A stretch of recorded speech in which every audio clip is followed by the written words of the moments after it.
Guys, what's up? Kumusta kayong lahat? At ako ngayon ay nandito sa aming farm dahil ang aming baboy ay nanganak na.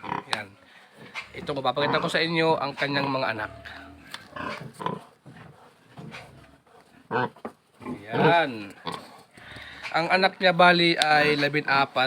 Yung 5 nandun sa styrofoam at yung siya muna yung pinalabas. Yan guys, ang ganda-ganda ng kanyang record.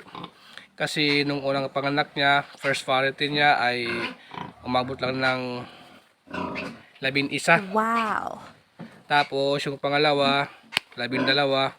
At ngayong pangatlong panganak niya, third variety, at umabot ng 14.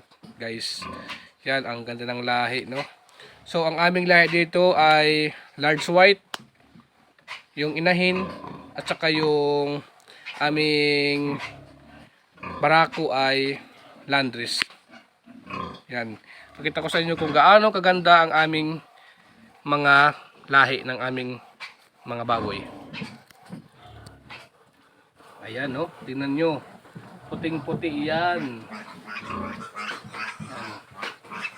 Ngayong araw pa lang ito pinanganak. October...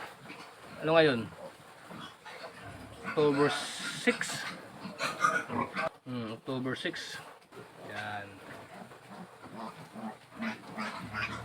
Galing. Ang galing niya umanganak, guys. Approve na approve. Kaya mga idol, thank you.